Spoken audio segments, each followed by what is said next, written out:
Muito bem, estamos aqui para mais uma aula da nossa Escola de Educação Teológica das Assembleias de Deus, ETAD, e estamos estudando a matéria Família Cristã, que é parte do ciclo 2 do curso da ETAD. Família cristã, nós tratamos na lição 1 o que é o casamento. Falamos também do início do lar. O casamento é a união entre um homem e uma mulher. Ele deve ser monogâmico, ou seja, apenas um homem e uma mulher. Ele deve ser indissolúvel, ou seja, até que a morte os separe. E ele deve ser entre macho e fêmea. Foi assim que Deus criou. Falamos também do início do lar. E agora, nessa lição de número 3, nós vamos falar do desenvolvendo o lar.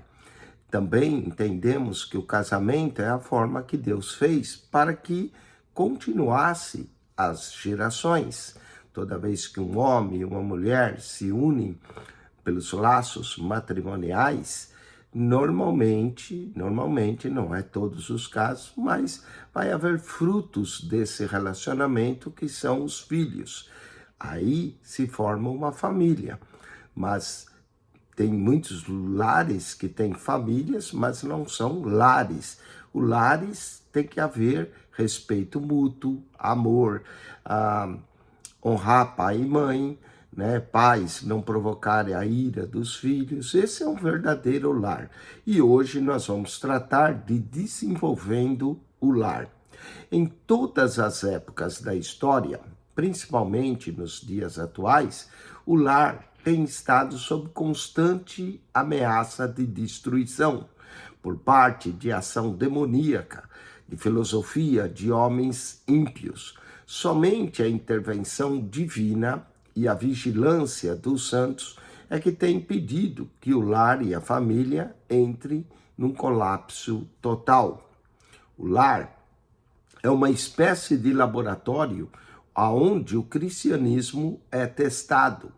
Ali, o viver do marido, da esposa e dos filhos é provado de forma a constituir-se em instrumento da bênção divina, não apenas para o lar, mas também para a sociedade como um todo.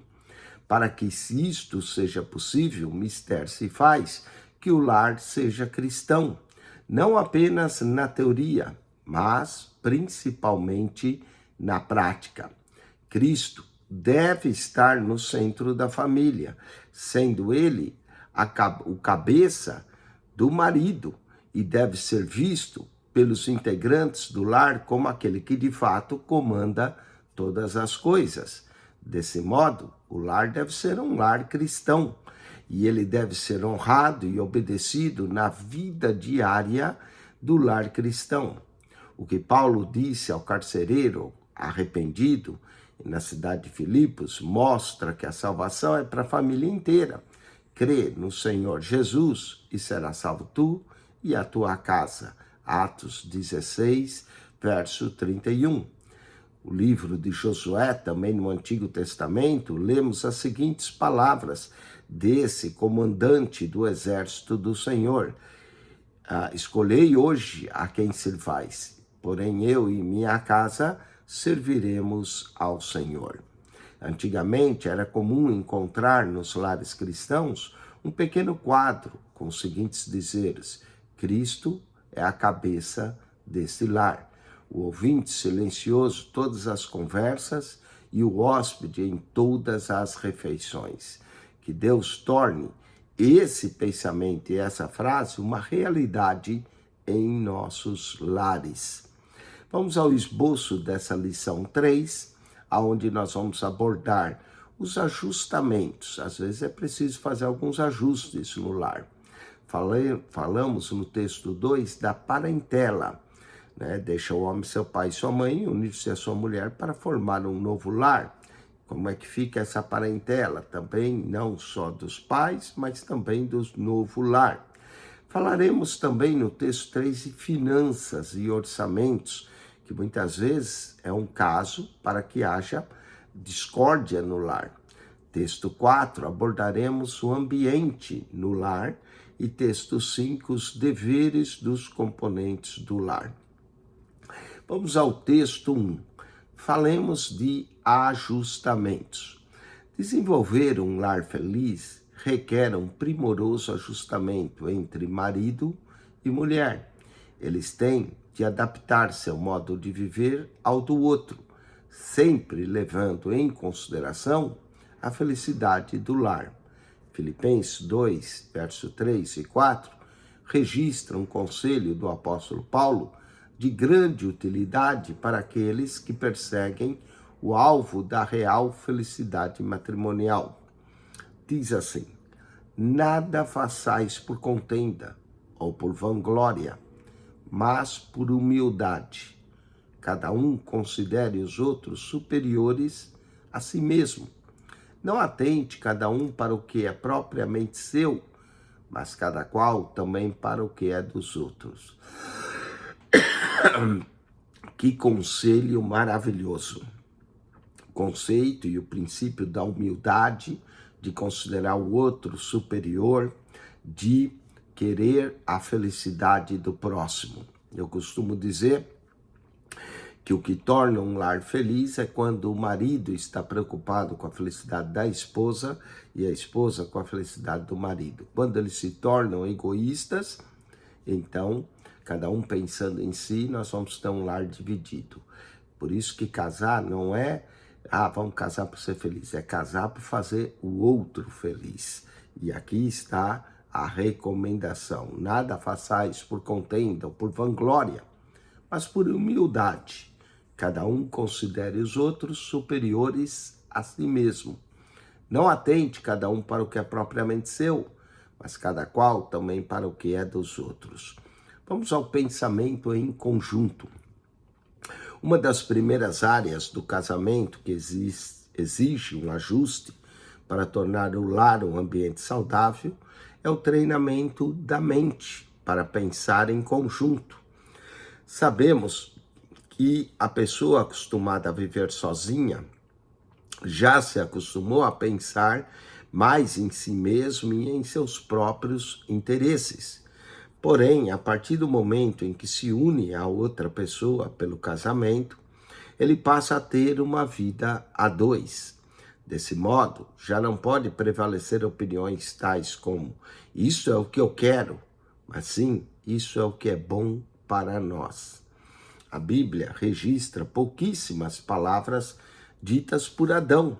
Porém, é interessante observar que da primeira vez que se pronunciou, não falou de si mesmo, mas daquela que Deus lhe dera como companheira.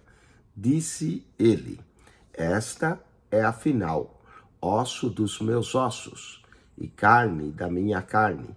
Chamar-se-á varoa, porquanto do varão foi tomada. Gênesis 2, verso 23. Note que ele disse: esta é, e não eu sou. Se um dos cônjuges se nega a aceitar esse pensamento, está colaborando para o surgimento de sérios problemas do relacionamento conjugal.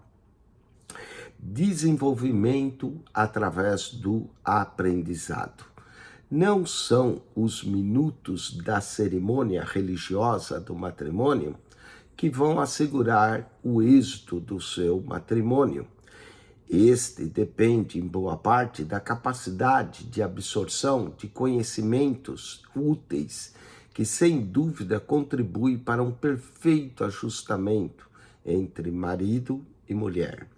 Enquanto estiverem lendo, aprendendo, adquirindo novos amigos e assumindo novas responsabilidades na vida, marido e mulher devem permitir que aquilo de bom que aprende os ajude a viver melhor, não apenas diante de Deus, mas também diante de seus semelhantes.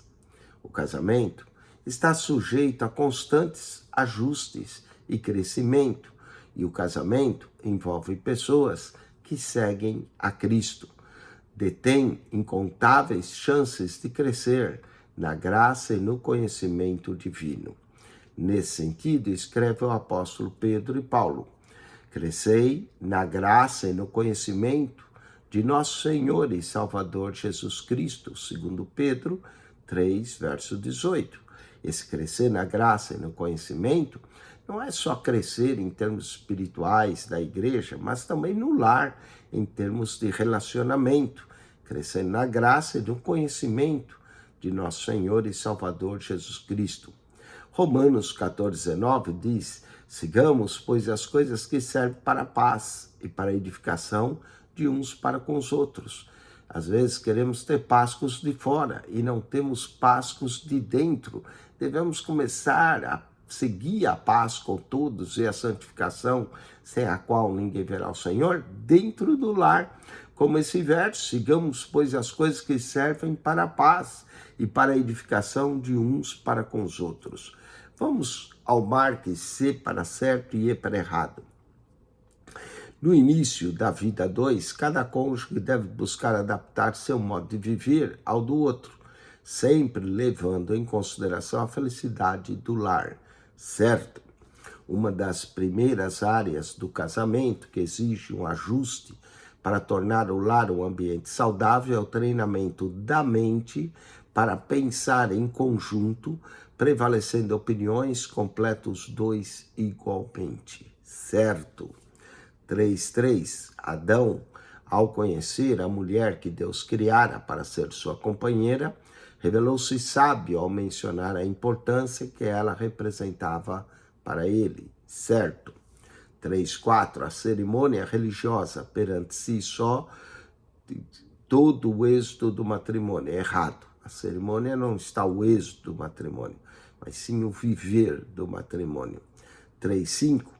O casamento, onde o casal segue a Jesus, detém incompatíveis chances de crescer na graça e no conhecimento divinos, certo?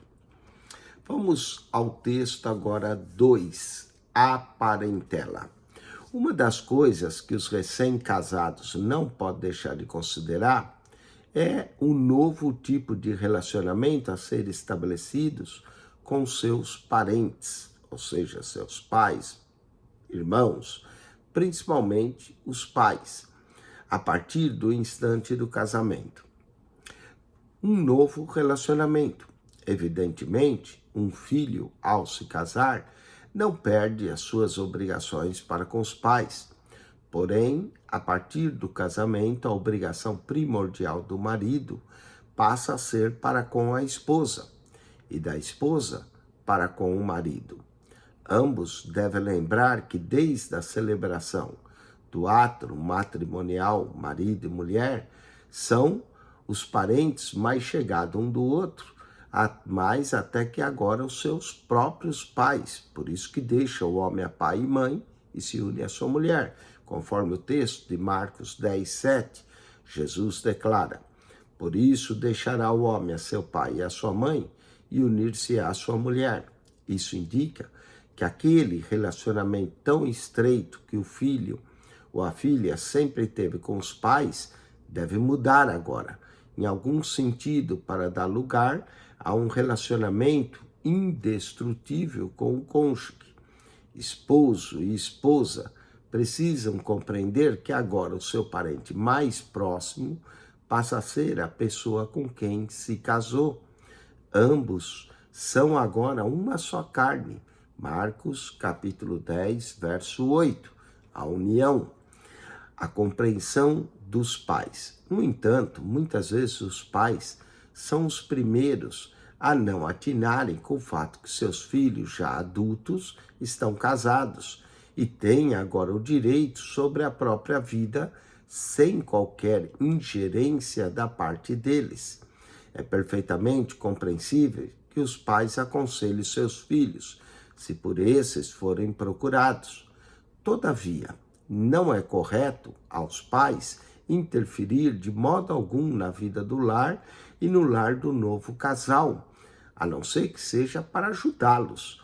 Portanto, é sábio os recém-casados começar a vida a dois seu próprio lar e nunca no lar dos pais, para evitar intromissões e dissabores no casamento. É inadmissível que a jovem esposa corra para a casa dos pais cada vez que surgir um desentendimento entre ela e o marido. Quaisquer atritos devem ser resolvidos através do diálogo, do bom senso, da força de vontade, da humildade da parte de ambos, sem interferência de terceiros, e notadamente dos pais que vão tomar lado de seus filhos. É indiscutível a necessidade de se visitar os pais de vez em quando, principalmente quando o casal mora na mesma cidade ou em local próximo, sem esquecer, porém, que a partir do casamento já não mais está integrado no lar dos pais e possíveis irmãos. Seu lar em que vive o casal deve ser um novo lar e um do lado do outro. Falemos do cuidado mútuo. A jovem esposa não deve ficar longe do esposo por um longo período de tempo. Deve lembrar que ele precisa dela, assim como ela precisa dele. Separações prolongadas podem enfraquecer o casamento e interpor tentações no caminho de ambos. É bom lembrar sempre que o manual de orientação para os cônjuges é a Bíblia e não o exemplo de outros. Romanos 12:2 diz assim: e não sede conformados com esse mundo, mas sede transformados pela renovação do vosso entendimento, para que experimenteis qual seja a boa, agradável e perfeita vontade de Deus. Vamos aos exercícios. Marque C para certo e E para errado. Um filho ao se casar, 3:6. Um filho ao se casar não perde suas obrigações para com os pais, e a sua obrigação primordial continua sendo para com a sua mãe. Errado. Ele não perde a obrigação, mas a obrigação primordial agora é para com a esposa. Está errado. 3:7. Esposo e esposa precisam compreender que a partir do casamento, o parente mais próximo passa a ser a pessoa com quem se casou, pois, diz a Bíblia, são agora uma só carne. Certo? Mesmo conhecendo o ensinamento de Jesus, por isso deixará o homem seu pai e sua mãe e unir-se à sua mulher, os pais devem interferir na vida dos filhos casados em todo o tempo. Errado. 3:9. A jovem esposa deve correr para a casa dos pais quando houver algum desentendimento entre ela e o esposo, porque assim logo se acertarão. Errado. 3:10. Marido e mulher devem evitar ao máximo ficar longo tempo distantes um do outro, anulando assim o risco de um esfriamento do amor que os une. Certo? Vamos ao texto 3. Falemos agora de finanças e orçamentos. Conflitos oriundos do fator dinheiro são mais que evidentes na lista dos problemas que frequentemente atingem o casamento. Para evitar dificuldades nessa área, o momento certo de resolver como o salário será administrado é durante o noivado, ou logo no início do casamento. Ninguém possui todo o dinheiro que deseja. No entanto, muitos pensam que se tivessem mais dinheiro, todos os problemas da vida seriam solucionados. Problemas na administração do dinheiro. A má administração do dinheiro é a causadora de graves dificuldades na área financeira. A falta de um gerenciamento sábio por ambos os cônjuges, com um orçamento equilibrado, é provavelmente a primeira fonte de problemas financeiros no casamento. Seja qual for a renda mensal da família, se não houver controle, suscitará conflitos que seguramente acarretarão na instabilidade ao lar. Digamos que o jovem marido receba um salário baixo. Cabe à esposa ajudar e aplicar esse dinheiro naquilo que é prioridade, sem fazer exigências desproporcionais. Não deve murmurar, nem criticar o marido pelo fato de seu salário não ser suficiente para comprar tudo aquilo que ela desejaria. em atitude de compreensão, ela que antes do casamento já tinha conhecimento do poder aquisitivo do esposo, deve agora ser sábia para administrar a economia doméstica. Com sabedoria e empenho, será capaz, dentro de suas possibilidades financeiras, manter a casa aconchegante, servir refeições equilibradas e ainda estar sempre atraente para o esposo. Vamos à responsabilidade do marido. O marido é o responsável pelas provisões indispensáveis ao sustento da esposa e dos filhos. Apesar de Deus ter dado ao homem a capacidade de trabalhar e ganhar seu pão, através das riquezas que ele colocou no mundo, muitos não têm aproveitado aquilo que Deus lhes destinou como sustento. Eclesiastes 5,19 diz: e a todo homem a quem Deus deu riquezas e bens, ele deu poder para delas comer e tomar a sua porção e gozar do seu trabalho, isto é dom de Deus. O homem deve entender que só quando há algo na despensa é que a esposa poderá cozinhar e servir à mesa. Quando for verificado que o salário do marido realmente não cobre as despesas básicas indispensáveis, a mulher não está proibida de trabalhar fora de casa, desde que outras necessidades igualmente importantes da família não sejam negligenciadas. Quando chegam os filhos ao novel, a mãe assume grande responsabilidade zelar do filho e criá-lo com sabedoria e amor. Há que se verificar se a sua ausência no lar, deixando a criança aos cuidados terceiros, não trará angústias futuras.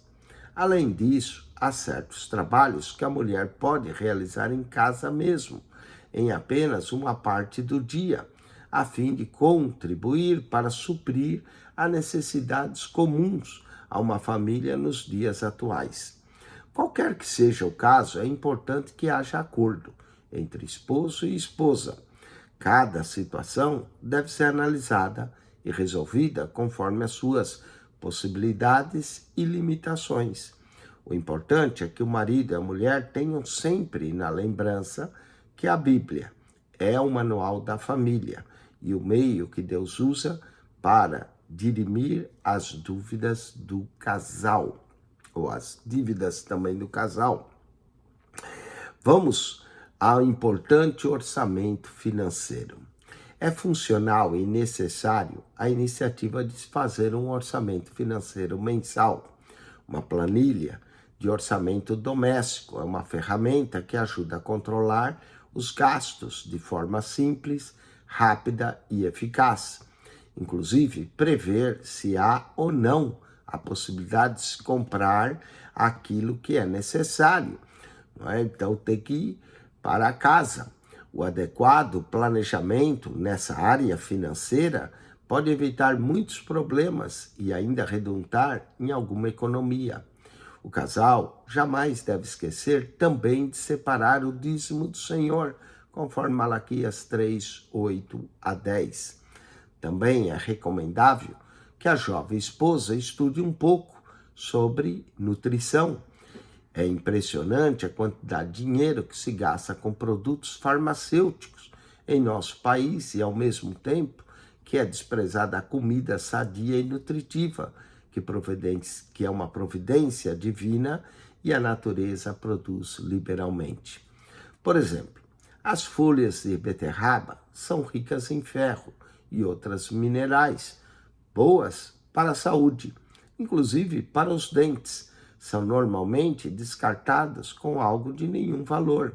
As frutas, que são uma sobremesa nutritiva, e não essas balas doces cheias de açúcar. Pequenas medidas como essas representam melhora na economia da família e, consequentemente, menos dinheiro gasto na farmácia. A saúde bem cuidada contribui muito também para um lar feliz. Poderíamos eliminar de vez o problema dinheiro em nossa igreja e em nossos lares se obedecermos regularmente os ensinos do Senhor Jesus Cristo a respeito das economias. Vamos aos exercícios. Marca um X a alternativa correta. A falta de uma administração sábia com um orçamento equilibrado é provavelmente a causa de problemas emocionais. O primeiro problema, a primeira fonte de problema financeiro no casamento, razão de a esposa sair para trabalhar fora e a causa de problemas emocionais no lar. Todas estão corretas. 3:11. 3:12. É de responsabilidade da esposa programar as despesas de modo a aplicar o dinheiro, comprar tudo que achar que bem, programar as despesas de modo a aplicar o dinheiro no que é prioritário. Letra A. É da responsabilidade do esposo e pai o sustento da família, cuidar para que haja provisão, manter entendimento com a esposa a respeito do salário e possibilidade de despesa. Todas estão corretas. 3:13. 3:14. É aconselhável que, caso o salário do marido seja insuficiente para cobrir as despesas do lar, a esposa saia para trabalhar fora, desde que seja em comum acordo. Letra C, desde que seja em comum acordo. 3:15. A esposa bem orientada sobre nutrição estará apta para dosar bem os nutrientes, buscará orientação como é fim de cuidar da saúde, terá sempre separado um valor a fim de garantir as despesas. Não, a letra A é a correta. Estará apta para aproveitar e dosar bem os nutrientes da alimentação da família. Uma alimentação saudável evita gastos na farmácia, evita problemas de saúde. E isso é importante que o casal entenda. Texto 4. Falemos agora do ambiente no lar. Se o Senhor não edificar a casa, em vão trabalhos que edificam. Salmo 127, verso 1. O ambiente em nosso lar é de singular importância. Ele deve permitir que os visitantes, inclusive Jesus, sintam-se bem-vindos em nosso lar. Aliás, o lar cristão deve ser um lugar onde a presença de Jesus é percebida. Vejamos algumas sugestões para que o nosso lar se pareça realmente a habitação de Cristo. Primeiro, decoração.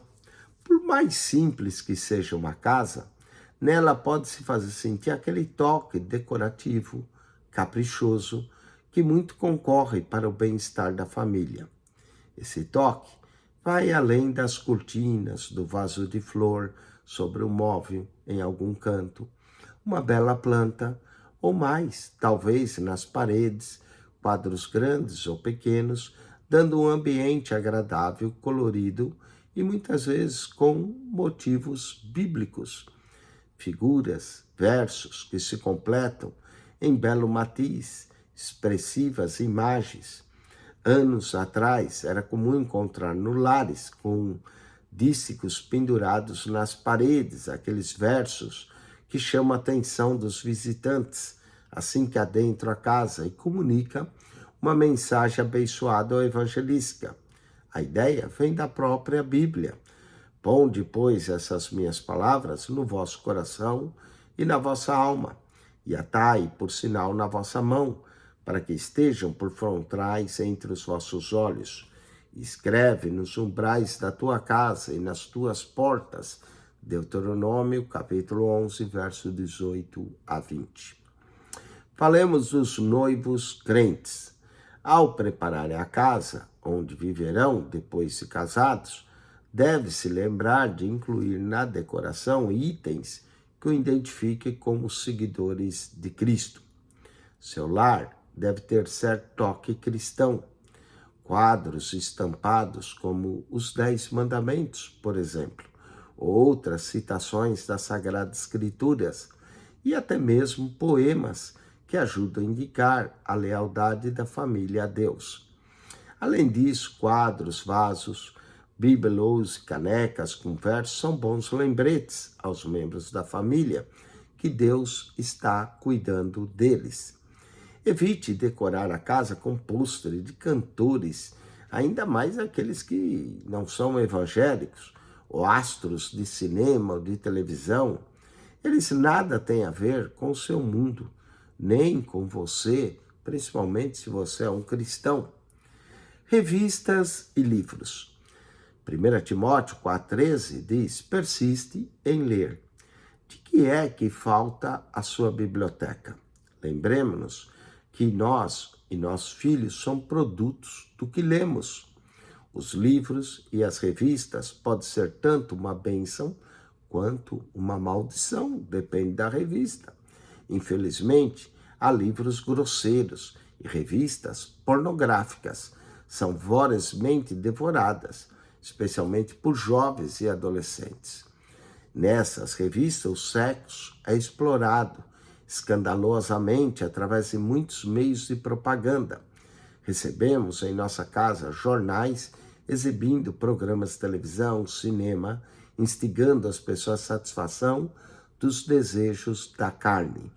Milhares de leitores estão sendo desmoralizados e desumanizados com a literatura pornográfica, e hoje também se propaga através da mídia. O lar cristão, porém, deve subsistir tais periódicos por uma literatura sadia e autenticamente cristão. Não coloque diante dos seus olhos nenhuma abominação, evite isso. Coloque coisas boas, palavra de Deus, meditação. Nunca houve tanta literatura evangélica como em nossos dias, mas muitos lares continuam falhando por não reconhecer o valor de tê-los ao alcance da família. Muitos jovens têm sido encorajados a permanecer firmes na fé durante os anos escolares pela influência de um livro evangélico que leram. Grande é a responsabilidade dos pais nesse sentido. Procuremos examinar o que os nossos filhos estão lendo. Cuidemos para que eles adquirem bons hábitos de leitura, dando livros adequados a cada faixa etária.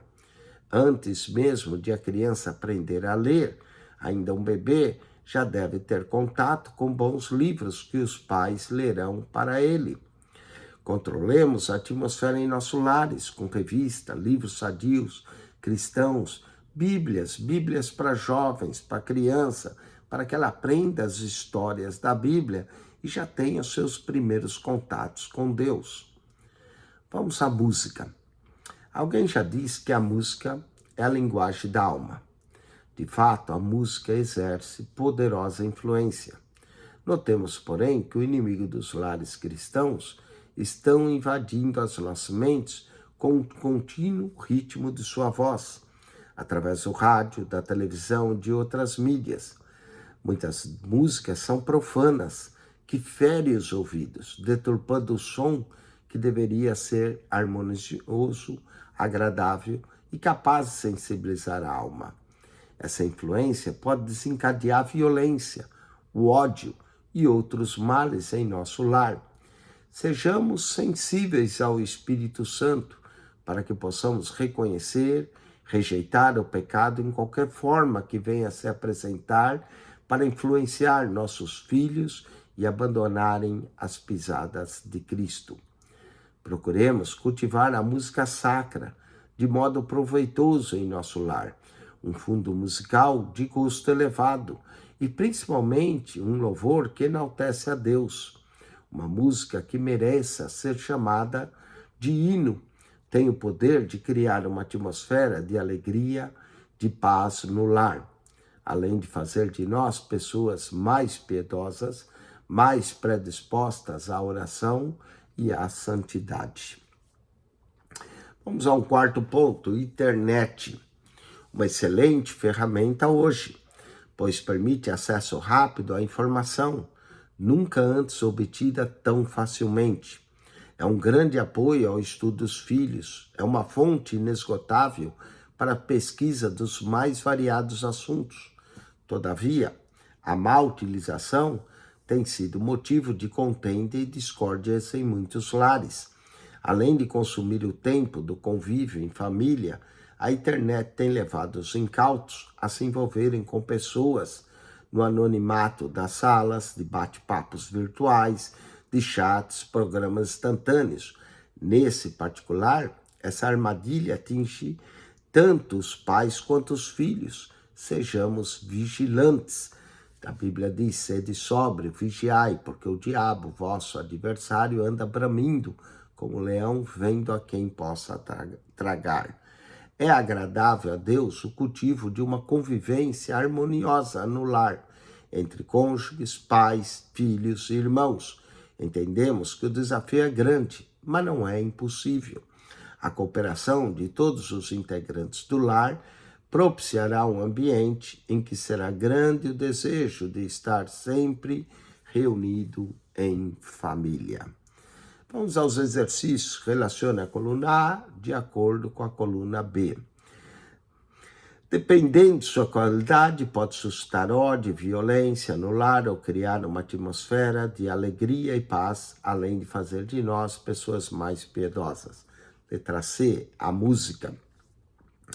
3:17 deve ser feita de modo a identificar o lar como seguidor de Cristo. Letra A decoração. 3:18 é o seu dever examinar que os filhos estão lendo e cuidar para que adquirem bons hábitos de leitura. Letra B, os pais. Vamos ao texto 5, deveres dos componentes do lar.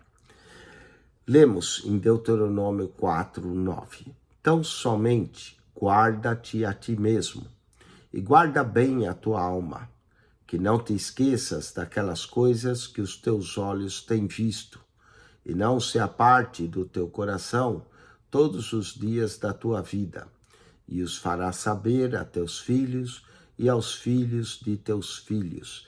Deuteronômio, capítulo 4, verso 9. O padrão de cristianismo no lar é evidenciado principalmente pelo tipo de vida que seus integrantes levam.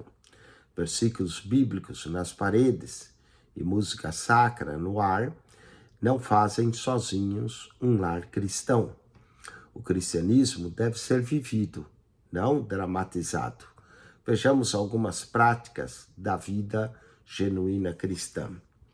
Primeiro, um relacionamento correto com Deus. Moisés exigiu que os filhos de Israel fossem obedientes à lei do Senhor, face à tentação da tendência da época, a adoração aos ídolos. Consideremos as muitas tentações ao nosso redor e as inclinações corruptas do nosso coração. Necessitamos guardar bem a nossa alma. Paulo exorta: e não vos conformeis com esse século, mas transformai-vos pela renovação da vossa mente. Romanos 12:2. Devemos nos esforçar continuamente para conservar a nossa alma num relacionamento correto com Deus e assim estabelecer em nosso lar a atmosfera verdadeiramente cristã. Harmonia uns com os outros. Vimos que após casados, o homem e a mulher tornam-se uma só carne. Entretanto, existem responsabilidades individuais, pelas quais cada um responderá diante de Deus, como um agente individual e livre. As Escrituras afirmam que cada um de nós dará conta de si mesmo a Deus. Romanos 14, verso 12. Certas tensões são normais quando duas pessoas com personalidade e desejos diferentes unem-se pelos sagrados laços do matrimônio. Mas é bom que ambos primem por viver em harmonia. Assim, estarão não apenas assegurando a paz e a felicidade entre ambos, como estarão transmitindo aos filhos e aos outros que porventura estejam integrando a família. Amor. Há 3 termos, basicamente, no original grego e no original bíblico, traduzidos em português por amor. A primeira deles é eros, de onde se deriva o adjetivo erótico, sensual. Esta palavra em si, mais comum, significa nada mais, nada menos do que uma paixão sexual. A segunda palavra que encontramos no grego, inclusive no Novo Testamento, é filio, que significa afeição pessoal e amizade. O Novo Testamento usa essa palavra por 25 vezes, referindo ao maior e melhor amor humano, o amor entre irmãos. Mas o grande vocábulo cristão para o amor é ágape. Ágape aparece mais de 250 vezes no Novo Testamento. Ágape envolve a inteligência, as emoções e a vontade. A ágape é o amor incondicional, que não depende do que o outro faz para que nós amemos. A ágape é o amor de Deus. Em relação à família, existem diferentes qualidades e espécies de amor. Antes de tudo, há o amor conjugal, que é a afeição do marido pela sua mulher e vice-versa. Mas à medida em que o tempo passa, o amor conjugal torna-se, pode e deve tornar-se cada vez mais rico. Ele se desenvolve, se aprofunda, conforme a vida em comum se processa. E esse amor se processa nos períodos da doença, no aborrecimento, na dor, nas tensões econômicas da vida, nas pressões sociais, bem como nas alegrias. Deve demonstrar nesse amor gentileza, bondade e perdão. Falemos disso. A estrutura básica da família não é competitiva, mas é uma relação em que todos os seus integrantes se unem em bondade e compreensão. O pai precisa sentir que os filhos e a esposa o amam. A mãe precisa ser amparada com simpatia pelos filhos e pelo esposo. Os filhos precisam ser instruídos e disciplinados com amor pelos pais. São esses os ingredientes que mantêm unido todos os elementos da família. O apóstolo Paulo instruiu: antes sede uns para com os outros benignos, misericordiosos, perdoando-vos uns aos outros, como também Deus vos perdoou em Cristo. Efésios capítulo 4, verso 32. Lealdade. As relações íntimas entre os cônjuges devem basear, entre outras coisas, na certeza de lealdade do companheiro.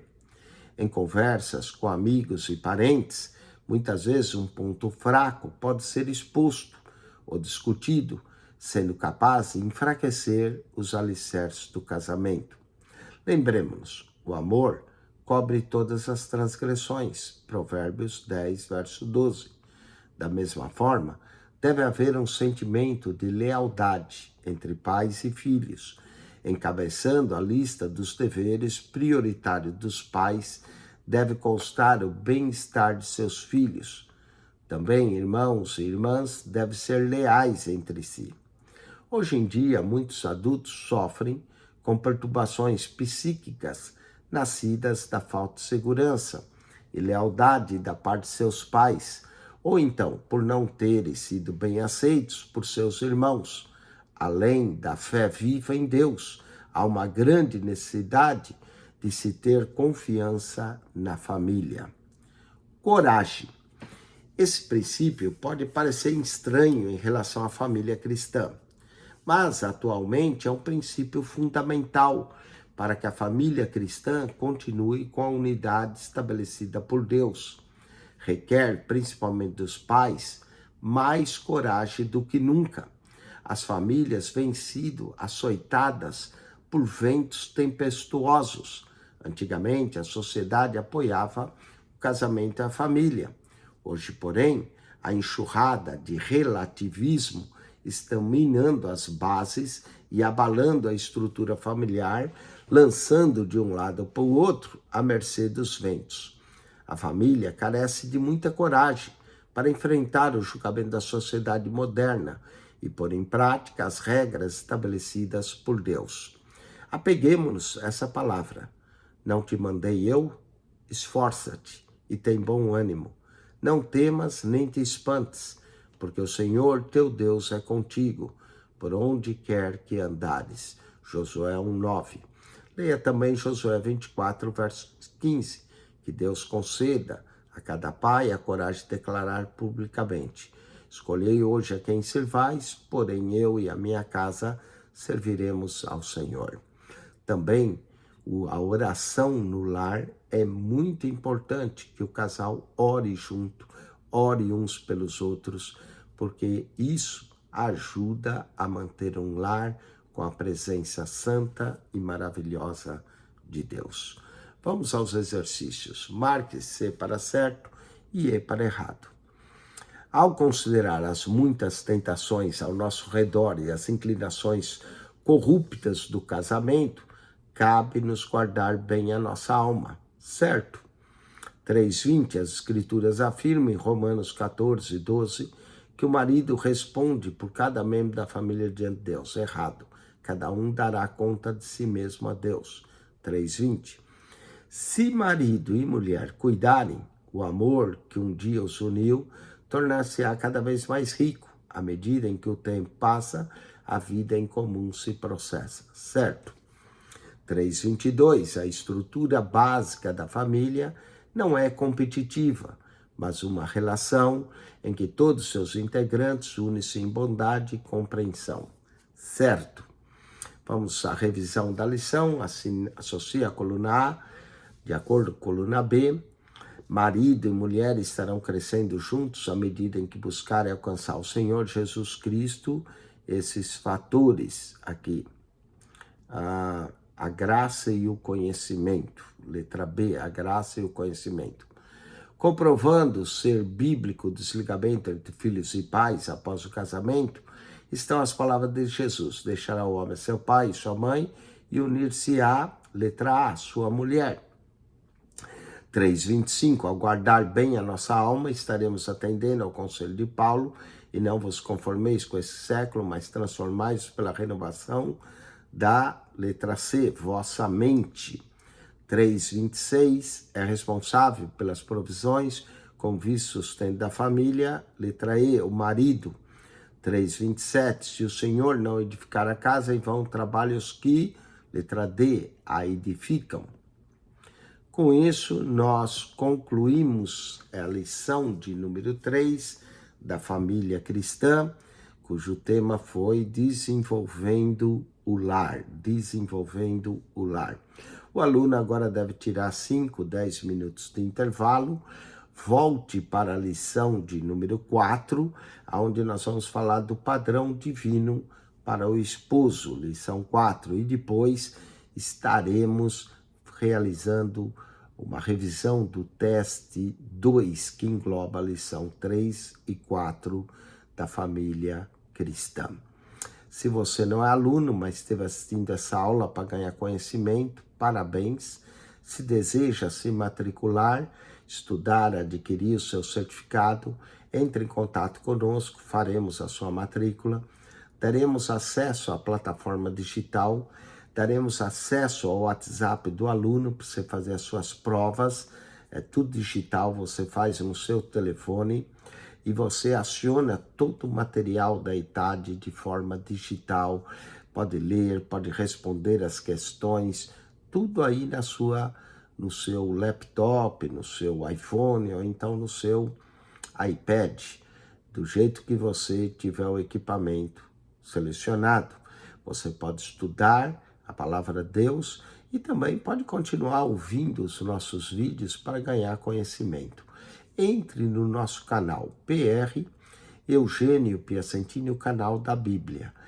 Ao entrar no canal, clique naquela foto redonda, aparece um menu, clique no playlist. Ali você vai encontrar 240 pastas com mais de 7.000 vídeos para você.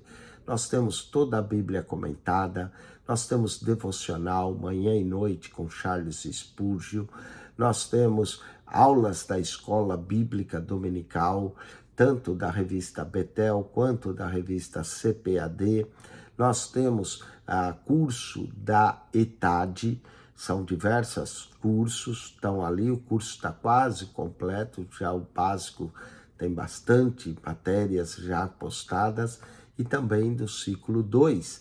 Então, entre ali, estude a palavra de Deus, adquira conhecimento, adquira a sabedoria, viva de acordo com os princípios da palavra de Deus, estude personagens bíblicos. Nós também fizemos viagem ao Egito, Israel, Grécia, Roma.